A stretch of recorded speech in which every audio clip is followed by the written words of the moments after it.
Dennis mentioned, I'm the group leader for Data NanoAnalytics here at the Center for Nanophase Materials Sciences. And so today I'll talk to you about autonomous experiments in the age of computing. I mean, I'll really tell you about initially how we got to this stage of creating autonomous experiments and instruments that are capable of autonomous discovery.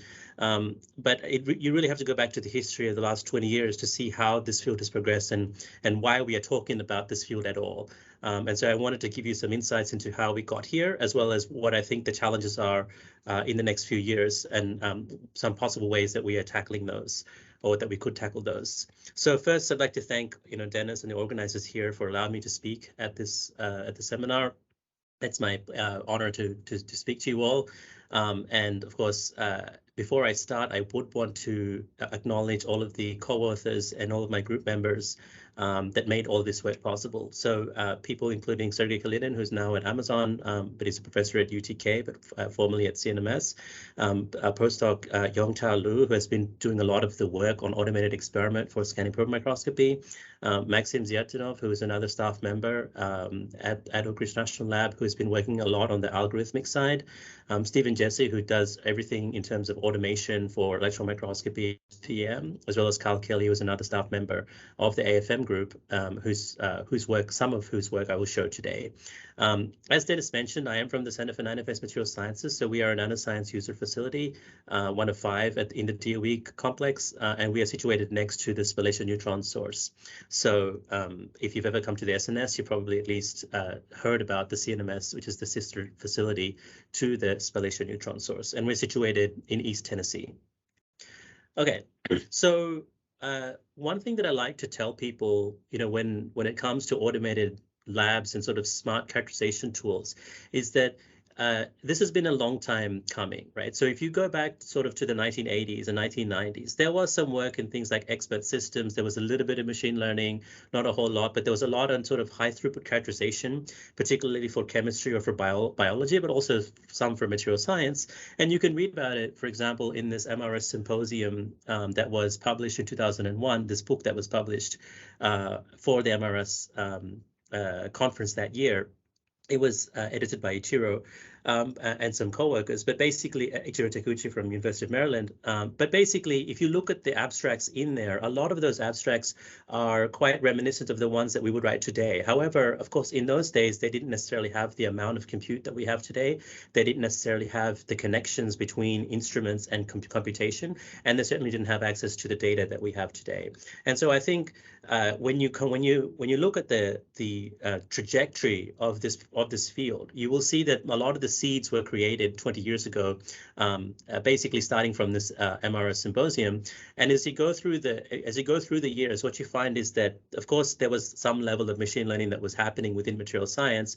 But after about 2010, with the launch of Materials Genome Initiative in 2011, as well as the launch of deep learning in 2012 with AlexNet, you find that there was a tremendous increase in the popularity or use of machine learning within material science and within characterization tools in particular. And so once we started to publish papers and doing research on using machine learning algorithms for things like scanning probe microscopy and electron microscopy in, I would say, around 2012 to 2015, we started to get a little bit of traction. But at that time, we still didn't have the connection between algorithms, compute, and automation of the facilities to be able to propose autonomous physics discovery platforms. And so I think what you need to look at is you need to look at the fact that all of these things come together, right? We have an amalgamation of compute, algorithms, and connections, and the ability to automate, which really comes from sort of areas of robotics. And so by now in 2022, you see these things like cloud labs, and there's an article in Nature recently about these cloud labs, which are talking about chemical synthesis systems, right, which run on the cloud, so to speak. Basically, what happens is these are large factories. You can upload a particular type of reactions that you want to perform, and they get performed on one of these instruments within these large factories, and then they upload the results back to you, so you can observe them, and you can run your own optimization loops within those. But this concept of these cloud labs, which are running and are largely automated, and on which you can start to run run optimization loops is actually quite new, but it really required that 20 years of work in implementing machine learning for data analytics at the edge, and in other words, at the source of where the data was collected. Because only when you do that, and only when you have the automation that is accessible by users, can you actually start to build these kinds of facilities. And so that's where I think we're headed in the next 5 years or so. Okay, so with that said, one thing that I want to point out here is that really abstractions make the world go round, right? So if you think about it, the reason why things like machine learning in theory, or simulations has really taken off in the last 15 years is, and they've been ahead of experiments, is really because they already have the abstractions ready, right? They have things like jobs, they have things like programming languages, you have the ability to optimize within here, and everything, all those abstractions are already created for you, right? Let's take two other examples. So one example here is the so-called computation, which is by Lee Cronin, and you'll see that he created, or their group, I should say, created a so-called KaiDL, which is a markup language or a complete programming language for chemical reactions. And so once you create that abstraction of a language for chemistry, that means that you can start to deploy it on different hardware platforms, and you can be more or less hardware agnostic. But it also means something better, which is that you can start to implement different optimization routines, right? Because all of that is already in programming languages and things like Python and available packages. And so you can bring it all together to be able to optimize chemical reactions once you have this abstraction. But nothing works without that abstraction first. And so another example is in microscopy, in optical microscopy specifically. So if you look at this program, this package that comes out of Berkeley and a lot of other groups, it's called PyChrome and you can read about it in this paper here on the right-hand side. But basically, this is a abstraction layer for optical microscopy, which allows you to be more or less hardware independent, right? So you can be hardware agnostic, but it does provide you this high-level programming interface to be able to access different functions of optical microscopes. And this is really useful, right? So because as an experimentalist, you don't necessarily want to be concerned about the individual details about the specific hardware implementations, right? We should be having those abstractions that allow us to spend time on experimental design and not have to spend time on figuring out how it's going to run on that particular hardware platform. And that's why, for example, code works really well, right? The fact is that we can call these Python functions, we can call these optimization routines, and we don't have to worry about how it's actually coded in assembly and how it's actually running on the CPU for the vast majority of cases, right? So this really allows us to speed up our development. And so we've done this at the CNMS for our scanning probe microscopes, and to some extent also for our electron microscopes. And this is really work that's led by Stephen Jesse. And so I want to give a big shout out to him. But basically, we have kind of a software abstraction and a hardware abstraction layer. So on the left-hand side, you see we have an FPGA device. And so what we do is that we effectively take control of our microscope through this FPGA device. And so this FPGA device can do things like control the positions of the stages. It can apply different excitation waveforms to the instrument, and then also collect the data that's coming back from the detectors. And so we effectively are bypassing our controller for the microscope by using these FPGA devices that we program ourselves. In addition, abstraction layer, there's a software abstraction that goes on top of it that allows us to control what's the functions that are sent to the FPGA. So in other words, the user doesn't have to worry about the FPGA implementation. All they have to look at is what type of functions they want to send to the microscope. So things like move the tip to these locations, apply these kinds of excitations, and collect collect data from these channels. This is the level of which the user needs to care about, and they are free to combine these in any order or framework that they wish through our Python software abstraction. And they don't have to worry about the specific implementation on the microscope, right? And so we have different hardware connection layers that can interface to different instruments, and this allows you to effectively control instruments through software, and we can actually do this through Jupyter notebooks right now.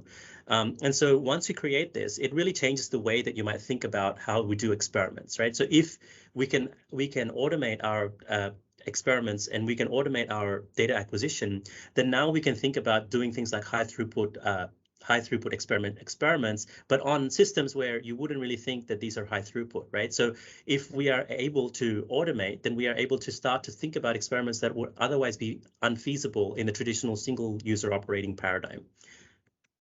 So in essence, what we need here is that we need to understand that once we have these abstractions and once we have this capability of controlling of our instrument, right, to move it to positions where we and apply the kinds of excitations that we care about and collect the kind of data that we care about, what then becomes important for the smart workflow, or in other words, for smart autonomous instruments, is this connection between algorithms, simulations, and compute, right? So once you have data that comes from an instrument, you want to have smart algorithms that can determine what you should do next, and hopefully you have some information about your sample from simulations as well. But you basically fuse these things together to give you an idea about the state of the system, and then this can then be used for feedback or control on our microscope platform and really result in this sort of smart workflow that we want to create at our user center.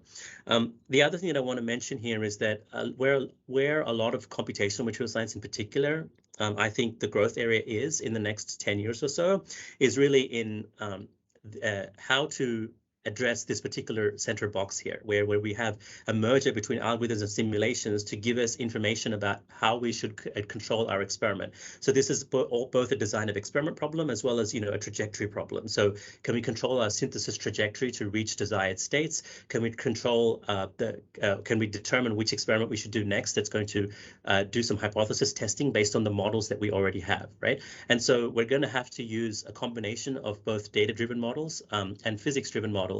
And typically, you're going to have create a sort of hybrid approach between data-driven and physics-driven models for your particular use case. But I think this is where the field is headed for the next 5 to 10 years. Okay. So let me give you some examples. I want to give you some examples here about some of the automation that we have been doing at CNMS for scanning probe microscopy, and then I'll talk to you about some specific algorithms in the second part of my talk.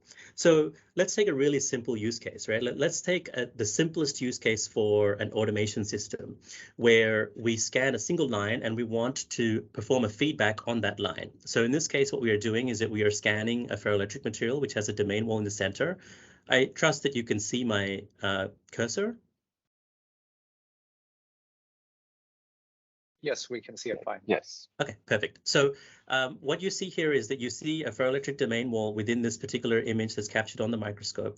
And so what we would like to do is that we would like to scan this particular line, and every time the tip moves over one of these domain walls, we would like to apply an excitation. In this case, a 10-volt bias pulse. So a voltage pulse is applied to the tip while it's scanning as soon as it encounters one of these domain walls. And so when it does this, what you find is that when you scan over a particular region with this kind of domain wall and apply this particular excitation at the wall, you find that there is an enhanced response near the domain wall that is created. And the reason for this is because every time you apply an excitation at the wall, you move the domain wall by some particular amount. And it turns out that for a lower voltage excitation, like 10 volts, you can actually move the wall to a frustrated state. And this frustrated state actually results in sort of higher susceptibility and higher electromechanical response, which has been also corroborated with phase field modeling. This is work by Kyle Kelly that he published in ACS Nano a couple of years ago now.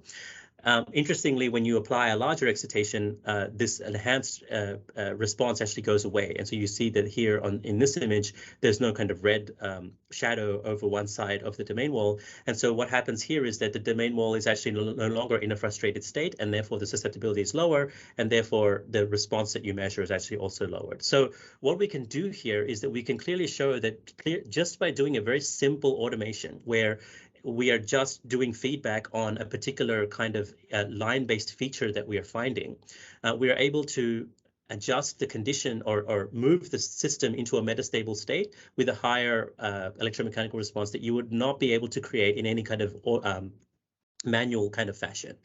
You would not have the response times as a human to be able to do this, and also you need to do this line by line by line. So this really is a textbook case for a very simple automation on line by line feedback. It's really not, there's no real machine learning or anything involved here, but even this simple use case shows you the capability to convert a system which is typically purely used for characterization to one where you can start to engineer metastable states, right? Just by this simple bias application. And so we call this the Ferrobot routine. And there's about 3 papers on this Ferrobot system. And I encourage you to read papers by Kyle Kelly, who's a staff member here at CNMS, if you're interested in this. But of course, we don't need to be limited to just sort of line-based feedback. We can also do image-based feedback, right? So we can take images, we can look at the types of domains that are present in these images, and then say, I want to perform spectroscopy at different locations based on what we see, right? So one simple way to do this is to take these phase plots that we get from our images, do some very basic feature recognition. So this is just, scikit-learn image processing, so we can start to segment their image. And then based on the edges that we find, we can sort of uniformly distribute the points and capture spectra at these particular points. And so that's exactly what's happening here in this case. So you find that the tip is moving to different locations at the edges of these domains and capturing spectra. Now, the reason why you probably want to do this is because if you wanted to capture a spectra at each individual location, it will take a very long time. And a lot of the information is probably redundant. So what we can do is we can just focus in on the areas that we really care about, which typically are these kind of edges or domain walls or domain junctions. And this allows us to do an experiment, in, let's say, 10 minutes, which would otherwise take much longer if we were doing a traditional grid-based scan. But this is still, not really using anything smart per se. It's really using our human intuition and knowledge to be able to guide where we should be sampling. We can do better than this, right? And so the way that we can do better than this is through Bayesian optimization. So what we can do here is that, as an example, let's say that we want to collect this kind of spectra on a sample. It could be, EEL spectra with an electron microscope. It could be these hysteresis loops that we get with piezo response force microscopy. It really doesn't matter, right? The point is that we can move the microscope probe to different positions and capture spectra. So what we would usually like to do is we would like to understand how the spectra changes as a function of position, right? And so in order to do this in an efficient manner, rather than just scanning every individual position, right, and moving the probe to every individual position, which takes a long time, what we can do is we can take a subset of measurements. We can do some data pre-processing, and then we can do some Gaussian process modeling and Bayesian optimization, which happens on a DGX box that's connected to our instrument.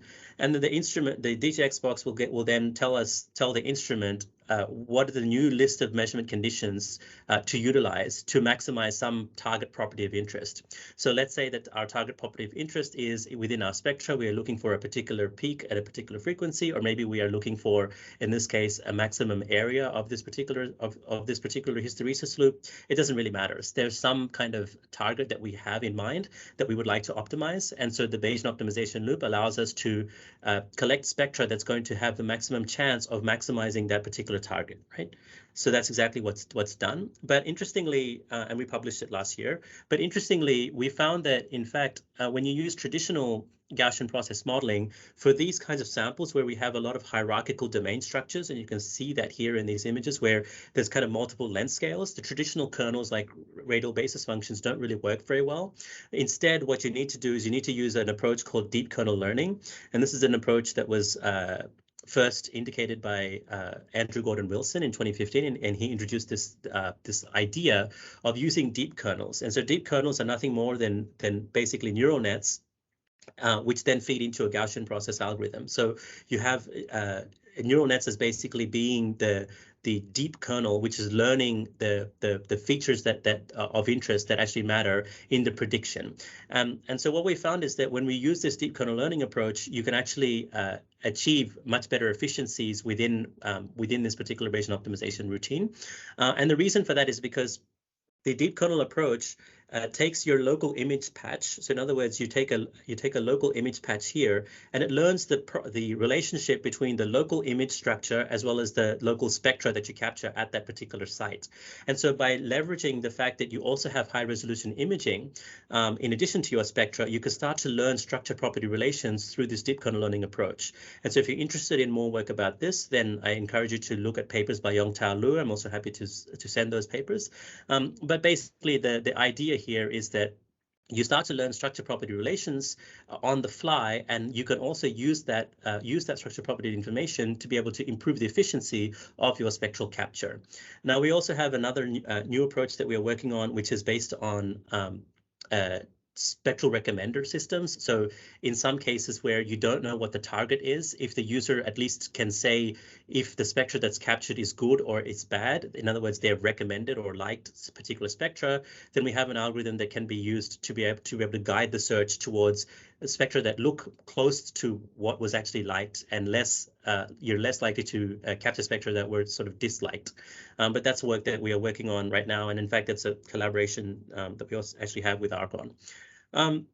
But actually, until now, the examples that I have shown typically have been sort of very basic in terms of the feedback that we provide to the microscope, right? So we basically are providing individual point-based feedback, and we are actually not learning how to modify trajectories of the system, because we are assuming that the system is more or less static, or in other words, or quasi-static at least, or in some sense, you could say mathematically we're considering the objective to be stationary.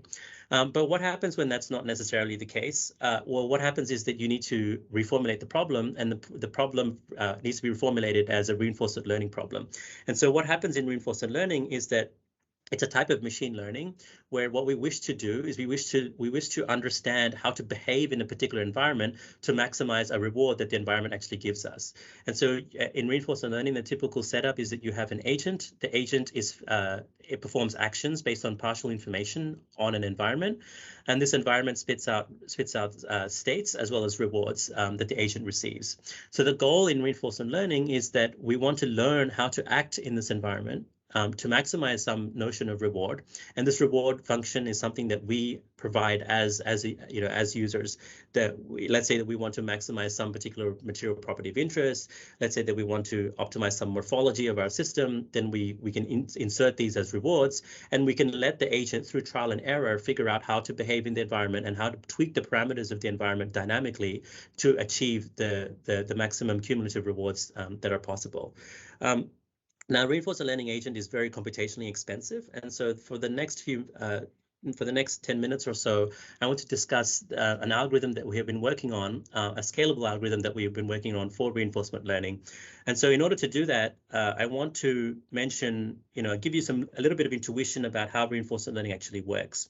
So you can think of reinforcement learning as a kind of supervised machine learning. So in supervised machine learning, what you are trying to do is you are trying to maximize the log probability of a particular, let's say, label given a particular input X, right? So this is easy when you have when you have labels. So in other words, when you have labeled data sets where you can say this is a cat, this is a dog, and so therefore we can try to maximize this log probability given the particular input. But in reinforcement learning, we don't have labels per se, right? But what we do have is we have a somewhat analogous notion to a label, which is the reward. And so what you can do is, let's say that we are playing Pong here. We move paddles up and down, and so that's basically our action space. And so let's say that we move in a particular sequence. We just randomly act, and we move our paddle in particular sequences. If we did well, then we can get a reward, and if we did poorly, then we don't get a good reward, right? And so we can sort of use it as we can sort of think of it as a supervised machine learning case where the labels are provided by the rewards themselves.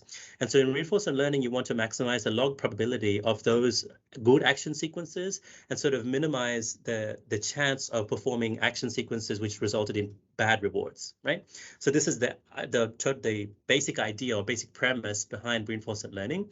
And it's effectively it's really about trial and error within an environment and then getting enough information from the rewards to be able to try to maximize the log probability of performing good actions in this environment.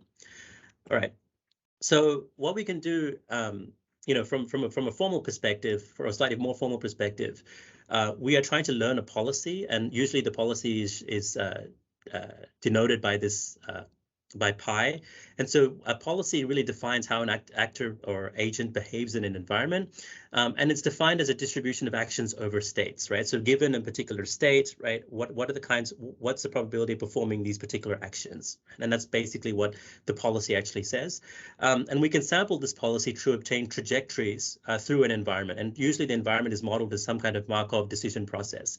And so our trajectories consist of state action reward tuples. So we have a state, we perform an action, and then as a result of performing that action, the system evolves to the next state and then also outputs that next state to us, as well as the reward that we get. Sometimes the reward is very sparse, and in fact, usually it's very sparse, and so you only receive the reward right at the end. But nonetheless, maybe you receive zero reward until the last step. But you do have some kind of feedback that actually occurs to the agent. So the goal in reinforcement learning is to solve this Markov decision process to maximize the cumulative rewards. And so you can write this as an objective function, j of theta, where theta is the parameters of this policy. So let's say that we have a neural network with some parameters, theta. And what we are trying to do is we are trying to adjust theta in such a way that we are going to maximize the expected total rewards given these trajectories. And so we sample these trajectories and we want to maximize this expectation. And the way that we do that is that we use the standard policy gradient theorem, which tells us that you can derive the gradient for this objective function through this particular formula here. And it looks a little bit intimidating, but basically it's relatively straightforward. It's using a kind of log trick. But basically what this equation says is that in order to find the gradient of this objective, we need to take the gradient of the policy parameters, but multiply by the returns that the policy is actually giving. In other words, every time we run this policy, we get a certain number of returns, and so we want to take that gradient and multiply by this by the returns, so that if, for example, you got high returns, then you want to move the objective to that direction, because that means that you are encouraging actions in that direction. And if you get bad returns, then obviously you want to discourage moving in that direction. So that's really the intuition behind the policy gradient theorem, or the policy gradient theorem. And so the disadvantage of using the standard policy gradient is that this GT actually has very high variance. And so what we tend to do is we tend to use a so-called advantage function instead of raw rewards that the environment spits out. And this advantage function is basically telling you how much better our action performs compared to some baseline. And this baseline is usually given by a value function. So in reinforcement learning, there's this concept of a value function, which is if I'm in particular states, I have a particular value of being in this particular state based on what I know about the state. And so this is usually another neural network, and sometimes it's called a critic neural network. But basically, when you define this neural network will try to estimate what this value function is, and another neural network will be your so-called actor within this, which is defining your actions. And so when you combine these two things together, you get the so-called Actor-Critic policy gradient, which is effectively just subtracting this value function from these returns GT in order to get a slightly better estimate of what the gradient of this function actually is. Okay, so that's actually work that was done more than 20 years ago with the so-called Actor-Critic method in reinforcement learning. So I won't belabor it here, but there was a new method that was discovered, or I would say proposed, in the last 5 years, and it's called the Stein variational policy gradient approach. And it came out of UIUC, and you can read about it in this archive paper. But basically, there is a method called the Stein variational gradient descent method, and this was again, I think, relatively recent. In the last 10 years, it was sort of formulated. And the idea here is that it's a variational approach, and so in order to I guess maybe one way to explain it is that if you are trying, let's say that if you are trying to approximate some probability distribution, then one way to do it is with a certain number of particles. So let's say that you have a certain number of particles that are available at your disposal to estimate this probability distribution. What you would like to do is you would like to move the particles towards regions of where the probability distribution has high weights. But at the same time, in order to try to accurately model this distribution, you also want some repulsion between the particles so that you can account for things like multimodal distributions. And so the Stein variational method is a variational approach to try to estimate these probability distributions. And when you formulate it in reinforcement learning, it becomes a Stein variational policy gradient algorithm. And so what this is basically saying is that instead of having an individual policy, we can have a distribution over policies, right? And hopefully the idea is that when we have a distribution over policies, and we learn many different solutions to many different ways to act in the environment to get to the same final reward. And so this is the equation here for this so-called Stein variational policy gradient. And it's very straightforward, right? So you have your standard policy gradient here in this particular term, but you basically just multiply it by a kernel function. And so what this is going to do is it's going to say that if your particular policy, your particular network I was quite similar to network J, then you want to move it in the same direction. But at the same time, you also want to have some repulsion between the policies themselves, right? And so that's where the second term actually comes in. And so when you use this approach, you hopefully learn robust methods to be able to act within reinforcement learning environments. So we spent some time to take this particular Stein variational policy gradient algorithm and make it a load-balanced asynchronous algorithm that can scale on Summit. And so we spent a good amount of time doing that. And so one way, very briefly, I'll just discuss how we did that. We set up a 2D MPI communication where we run agents. Let's say we run n different agents and we run m different simulations.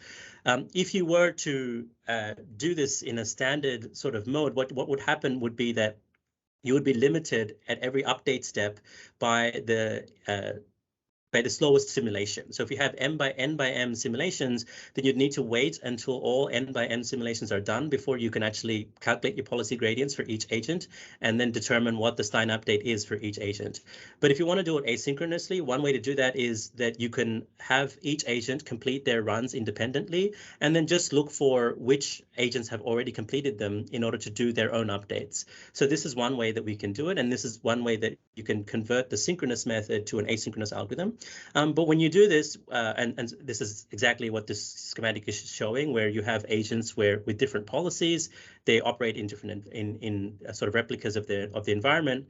And so once you run this and run this across several nodes, you can accumulate state transitions to calculate your policy gradient, and then dump this data into an MPI window. And based on other agents that have completed, you can take that data and then use that to update the individual agents themselves. But one of the challenges here is that you still have a lot of idle time. And the reason you have a lot of idle time is because different policies finished at different times, right? So some policies take a lot longer than others just by random chance. There's also some environmental stochasticity. And so in order to account for this and be able to really scale this in a way where we can actually have load balancing, what we decided to do is we decided to add a load balancing method, which is basically very, very straightforward. We just take each individual iteration and calculate how much time it takes to perform that one iteration for that particular agent. And so the cumulative time, we can sort of estimate how long it's going to take for this agent to complete its workload, and we can do that for all of the agents. And so once we have an idea of how long it's going to take for all of their agents to complete their workloads, you can calculate the predicted idle time for each individual agent, right? You take the slowest agent and then you take the current agent's predicted final time, and that discrepancy is the idle time for that particular agent. And then based on this idle time, you can then provide more workload to this agent to be able to basically use up that idle time and not have to and not just sit idle until the other agents are completed. So this is exactly what we did. And so this is work that we presented in the SIAM conference on parallel processing earlier in this year. And it's work by Piyush Sao, myself, and Ram Kikannan at OLCF. At the Computer Science and Mathematics Division at Oak Ridge. And so this is the load balancing algorithm. I won't belabor the point, but basically the results are here in the slide, where we show that with load balancing you have very little idle time, and without load balancing you have a lot of idle time. And so we were able to parallelize this reinforcement learning algorithm and run it on Summit on up to 256 nodes. I'm only showing up to 64 nodes in this case. But basically, once we did that, we were able to apply it to different scientific problems. And so I'm going to show you 3 different examples here. On the left-hand side, you see an example of synthesis trajectories. So here, this is a kinetic Monte Carlo simulation, and we are using reinforcement learning agents to adjust synthesis parameters within the simulation in order to achieve a desired morphology. In the center here, you see these are molecular dynamics simulations, and so we use reinforcement learning to move dopant atoms within the molecular dynamics simulation to form kind of trimer-like structures. And on the right-hand side, you see a deep Q-learning algorithm that's being used to move defects within a ferroelectric simulator to maximize some kind of a topological structure here. Okay. So I'm sort of running a little bit lower on time. So what I would probably do is just very briefly mention this particular use case and then how we would go about actually applying it for our experimental workflows on a scanning probe microscope. So very briefly, the use case that I'm talking about here is moving defects within a ferroelectric sample. And so this is a 2D discrete lambda model description, which we published a couple of years ago, but the whole code is available on my GitHub if you're interested. But basically, the simulation allows us to move defects and calculate polarization patterns as a result of doing this. And so what we found was that we were able to train a reinforcement learning agent to move particular defects around such that we can optimize or maximize, let's say, the curl of the polarization field that we actually see. And here's just an example of how this agent does this. So the polarization pattern starts random, and then over time, there is the simulation runs, and the agent is able to move the defects to different positions. And you see here on the right-hand side the Q values that are predicted. In other words, what the agent estimates is going to be the reward at the end of the simulation. And what we find is that we can not only train the agent to do things that we would expect, but also to try to minimize losses. In other words, can we try to train the agent to move defects in such a way that the polarization is going to be aligned different from the electric field that we would expect. In other words, we expect polarization to be along a particular direction given the electric field distribution of the defects. But can we try to train the agent to minimize those losses and actually align the electric field in a different orientation? And the way that it minimizes those losses is it tries to create or move the defects in such a way that you have large regions of net zero polarization, which is going to minimize your losses and therefore maximize your particular rewards. And so this is, I thought it was kind of cool that you can really, just based on changing or tweaking your reward function, you can start to have kind of novel and interesting solutions that pop up that tell you things about your simulation that maybe you perhaps didn't already know about. All right, so I have a few minutes left, and so I wanted to discuss the kind of grand challenge here. So I mentioned initially about how we can automate SPM, and then I took a detour about reinforcement learning and how we can create a reinforcement learning algorithm, we can scale it, and then apply it to different scientific problems, at least in simulation land.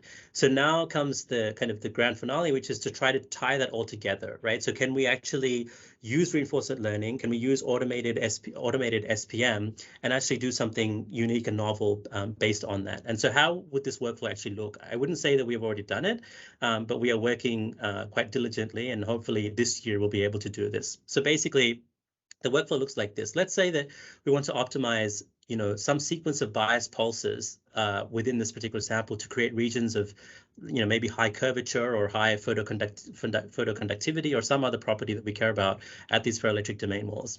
How would we do this? Well, first, we need to write an automation script to collect data about the state transitions that are occurring in our film. Then from this data, we need to train a surrogate model. And this surrogate model may be also augmented with, let's say, domain knowledge and simulations. Then we need to take the surrogate model, and then we need to train a reinforcement learning agent on the surrogate model to obtain a policy. And this policy needs to come back and be used on the microscope to collect more data. And this needs to be in a loop, right? So this is the workflow that we are working towards. And here's just an example of the kind of data that we collect. you can see here, this is about 40 hours of SPM condensed into maybe 30 seconds. And so what we're doing here is that we have a random policy in this case, where the tip is moving to different positions along the domain wall and applying different voltages of different magnitudes and pulse widths. And you can see the resulting distribution, resulting domain wall profile from this action. And so we can take all this data and we can train surrogate models on it. So what we can do is we can say what the wall looks like before the action, as well as what the wall looks like after the action, and try to model the difference. And indeed, we can create these sort of neural net models, which are surrogate models for the dynamics of the system. And we can see how they change for things like when you change the voltage that we apply. We see that, for positive voltages, the wall starts to bulge in this way. And for negative voltages, the wall starts to bulge in the opposite direction, exactly as you would expect. And of course, when you change the pulse widths, and if you apply the voltage for longer, then you expect that the wall will grow further because of kinetics.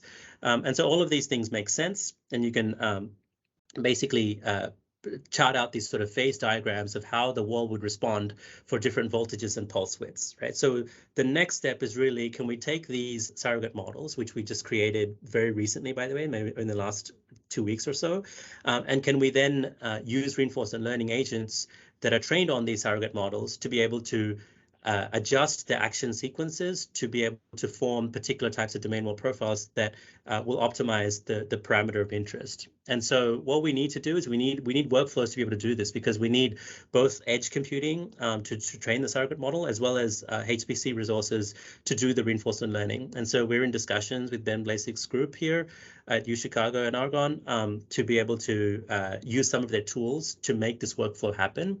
But I think, hopefully in the next month or two, we will have a solution in place that allows us to demonstrate this entire workflow.